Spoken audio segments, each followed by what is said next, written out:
All right, folks, the story I have for you today is called The Mitten, and it's illustrated and adapted by Jan Brett. The reason why we say it's adapted is because she didn't make this story up. This story is a special kind of story called a folk tale. And folk tales have some very important characteristics about them that we need to know before we start the story. First of all, they usually have flat characters, and a flat character is a character who does not change. However they are at the beginning of the story is how they're going to be at the end. If they start out as a good character, they're going to finish that way. If they start out as a bad character, they'll finish the story as a bad character. Next, the hero of the story is usually a young person, usually a little boy or a little girl. These stories were first told orally. What that means is that long before they were written down, they were told from generation to generation. Maybe your grandparents told your parents, and your parents told you, and then one day you would tell your own children. Next, they usually have animals that act like people. There's a lot of repetition, so you're going to see things that happen over and over, things that are repeated. And finally, they usually teach you a lesson or some sort of important theme that is carried out throughout the story of what the author or the original teller of the story wanted people to know or learn. This particular folktale is from the Ukraine. And Jan Brett does an awesome job with her illustrations. And in this particular book, you're going to see several illustrations, one main picture, but then you'll see some little sides here that show you things that are happening in other parts of the story as well.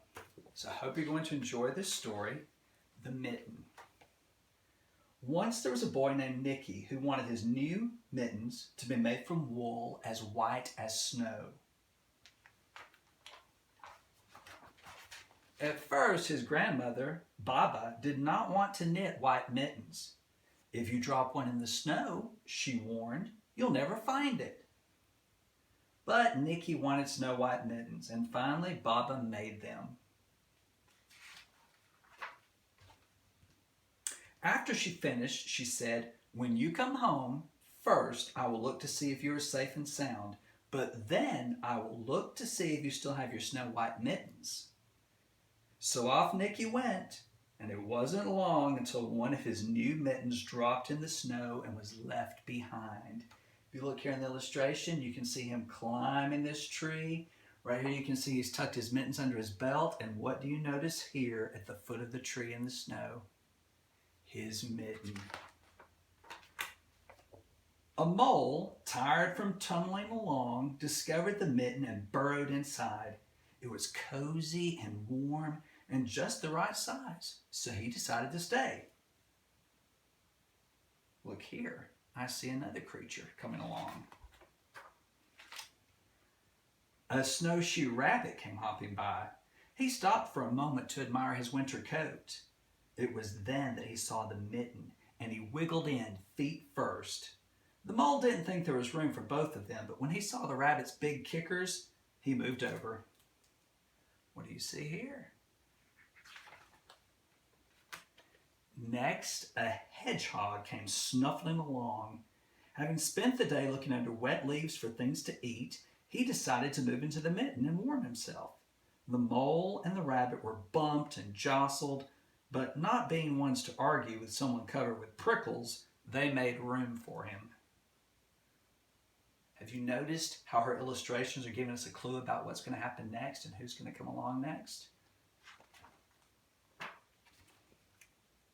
As soon as the hedgehog disappeared into the mitten, a big owl, attracted by the commotion, swooped down. When he decided to move in also, the mole, the rabbit, and the hedgehog grumbled, but when they saw the owl's glinty talons, they quickly let him in.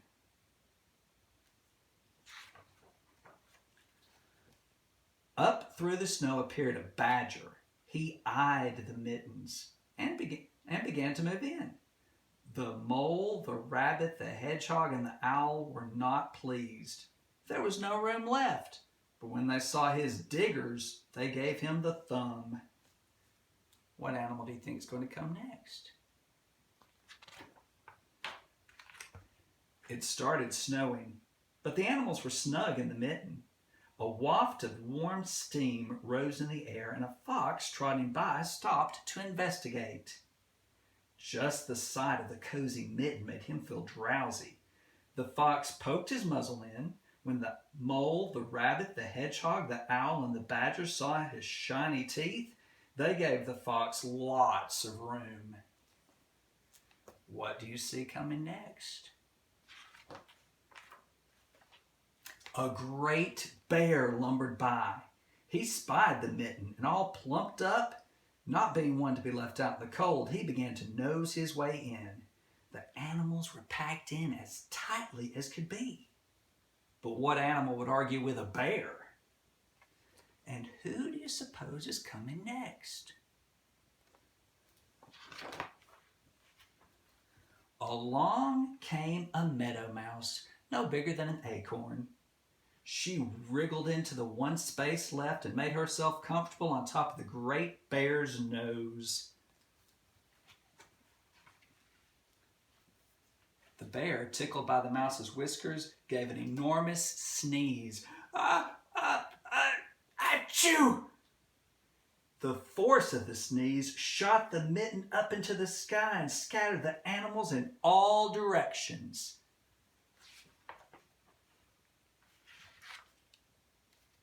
On his way home, Nicky saw a white shape in the distance. It was his lost mitten silhouetted against the blue sky. As he ran to catch his snow-white mitten, he saw Baba's face in the window. First, she looked to see if he was safe and sound, and then she saw that he still had his new mittens. Look at this picture. Why is this mitten so huge, I wonder? What do you think Baba is thinking about this? Did you notice the repetition in the story? One animal would come, and then another would come, and another would come. I hope you enjoyed this story, and I want you to think about, what do you think the author was trying to teach us from this story? What was the lesson they would want us to learn? Thanks, guys.